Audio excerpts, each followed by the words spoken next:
Bismillahirrahmanirrahim. Teman-teman yang dirahmati Allah SWT, Allah tidak menciptakan apapun dalam kehidupan kita sia-sia. Maka kalau ada kesia-siaan atau keburukan itu pasti bersumber dari kita. Makanya dalam hadis qudsi di ujung sebuah hadis qudsi itu dikatakan, kalau kalian mendapatkan kebaikan, janganlah kalian memuji kecuali Allah. Kalau kalian mendapatkan keburukan, janganlah kalian mencela kecuali diri kalian sendiri. Kenapa harus kayak gini? Karena kalau dibalik itu nggak ada manfaatnya. Sekarang kita mau mencoba untuk kritis sama Allah ya. Terus kita nggak menemukan jawabannya. Apa ruginya Allah? Apa ruginya Allah ketika manusia menuduh Allah dengan tuduhan tidak adil? Apa ruginya Allah ketika manusia menuduh Allah itu dengan tuduhan nggak baik? Apa maunya Allah? Kenapa Allah begini? Kenapa Allah begitu? Dia mempertanyakan pertanyaan-pertanyaan itu lalu tidak menemukan jawaban. Misalnya, karena tidak menemukan jawaban, dia menyimpulkan dengan logikanya dan dengan emosinya bahwa Allah itu nggak adil, Allah itu nggak baik, Allah itu nggak pemurah dan seterusnya. Pertanyaannya apa? Apa ruginya Allah kalau kita nuduh seperti itu? Gak ada ruginya bagi Allah. Terus siapa yang rugi dengan tuduhan itu? Kita sendiri. Seringkali manusia itu menzolimi diri sendirinya dengan pikiran dia sendiri. Seringkali kita menzolimi, arti menzolimi sini menyulitkan diri sendiri, jadi gak nyaman, jadi galau, jadi bingung gara-gara pikiran kita sendiri. Maka pelajaran pertamanya adalah bukan menjawab pertanyaan, tapi meluruskan pertanyaan. Tidak ada jawaban yang benar terhadap pertanyaan yang salah. Tidak ada jawaban yang benar terhadap pertanyaan yang salah. Sehingga Mbak Titin gak akan pernah puas kalau pertanyaannya masih sama.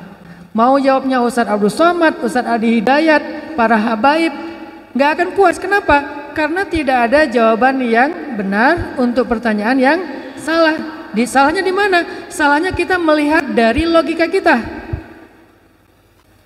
Padahal logika kita itu gini Mbak. Pernah lihat Google Earth nggak? Pernah buka Google Earth? Ada yang pernah buka Google Earth ya? Coba kalian buka Google Earth yang gratisan, nggak berbayar. Berapa maksimal bisa untuk ngezoom in bumi? Ada batasnya kan? Jadi ada batas sekitar 100 meter di atas kepala kita, itu udah nggak bisa di zoom in lagi tuh. Kenapa? Karena aplikasinya terbatas, nggak berbayar soalnya gratis. Sehingga banyak hal yang nggak kelihatan jelas, soalnya nge-zoom innya terbatas. Akal kita itu adalah Google Earth yang gratisan. Terus saya pengen ngeliat lebih jelas Ustadz, ada nggak Google Earth yang berbayar? Ada. Bayar dulu ke Google, nanti dia akan kasih akses, bisa nge-zoom in sampai bisa ngelihat pasir. Pasir itu kelihatan jelas, HD banget. Jadi dia udah definitionnya atau ininya udah tinggi resolusinya, tapi berbayar gitu ya. Maka Google Earth berbayar dalam tubuh kita itu adalah hati. Perangkatnya hati, aplikasinya namanya iman. Kita nggak akan bisa melihat sesuatu dari kehendak Allah dengan jelas pakai Google Earth yang gratisan karena dia terbatas.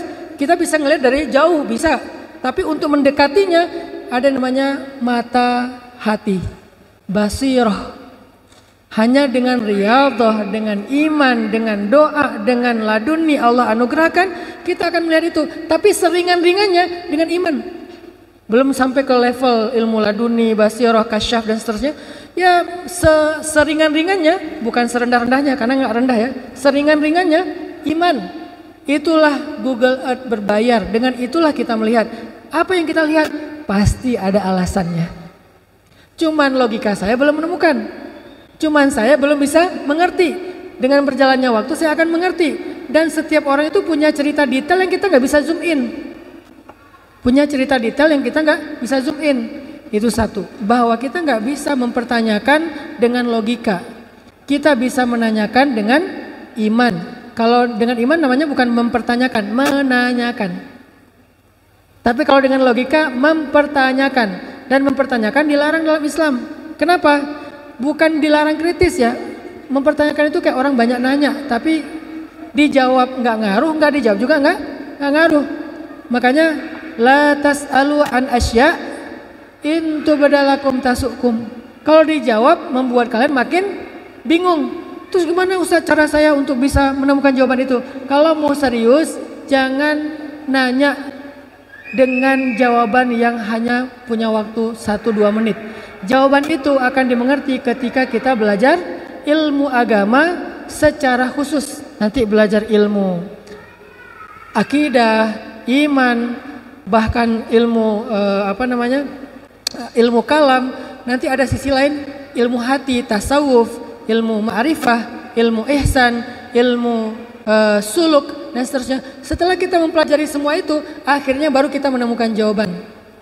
Dan jawaban itu nggak bisa disampaikan kepada orang yang awam. Kenapa? Tadi dia nggak punya aplikasi yang berbayar. Makanya bagaimana kita orang awam? Kita ngikut kepada para ulama yang mereka lebih tahu ilmunya. Itu satu cara kita memandang kehendak Allah. Yang kedua, kenapa ada orang yang ditakdirkan lahir sebagai anak dari non muslim? Kan dia nggak bisa milih. Iya, dia nggak bisa milih ketika lahir, tapi dia bisa memilih setelah dia dewasa. Ketika lahir dia nggak bisa memilih. Makanya kalau dia wafat sebelum dewasa, dia tidak masuk neraka kan? Orang dia belum mukallaf. Kan yang ghairu mukallaf, apa itu mukallaf? Orang yang sudah terbeban hukum. La yukallifullahu nafsan illa wus'aha. Allah tidak akan membebani seseorang yang belum taklif. Tapi kalau dia udah taklif, artinya dia udah baligh, udah akil, udah bisa belajar, udah bisa tafakur. Dia punya tugas untuk mencari kebenaran itu. Makanya sekarang yang paling penting itu bukan mempertanyakan keadaan mereka, mempertanyakan peran kita. Apakah kita sudah berusaha untuk membawa hidayah kepada mereka? Menyampaikan kebenaran kepada mereka? Jangan-jangan mereka nggak mendapatkan hidayah, itu asbab kita loh. Karena kita nggak pernah mau serius dalam dakwah. Makanya ketika ada yang wafat dalam keadaan tidak beriman, Nabi itu nangis teman-teman. Bukan disumpahin, mati lo, masuk neraka lo, bukan gitu. Nabi nangis ngelihat ada yang wafat tapi belum beriman. Kenapa Nabi nangis? Ya Allah, aku belum sempat untuk benar-benar menguatkan dia dalam keimanan untuk dapat memeluk agama Islam. Ya Allah, kuatkan aku lagi. Sampai Nabi gini, fala'allaka bakhi'un nafsaka ala atharihim illam yu'minu bihadzal hadithi asafa. Nabi itu hampir mencelakai diri sendiri. Maksudnya hampir sakit beliau. Saking apa? Saking mengharapkan hidayah kepada semua orang. Mirip dengan Nabi Idris. Kenapa Nabi Idris pas mau dicabut nyawa nggak pengen meninggal dulu? Pengen berdakwah lebih lama lagi. Maka pertanyaan yang paling konstruktif, pertanyaan yang paling produktif adalah apa peran kita untuk menyampaikan hidayah itu kepada saudara kita yang kita pertanyakan keadaannya. Berjuanglah untuk itu. Itulah peran kita. Allah yang menentukan hidayah seseorang.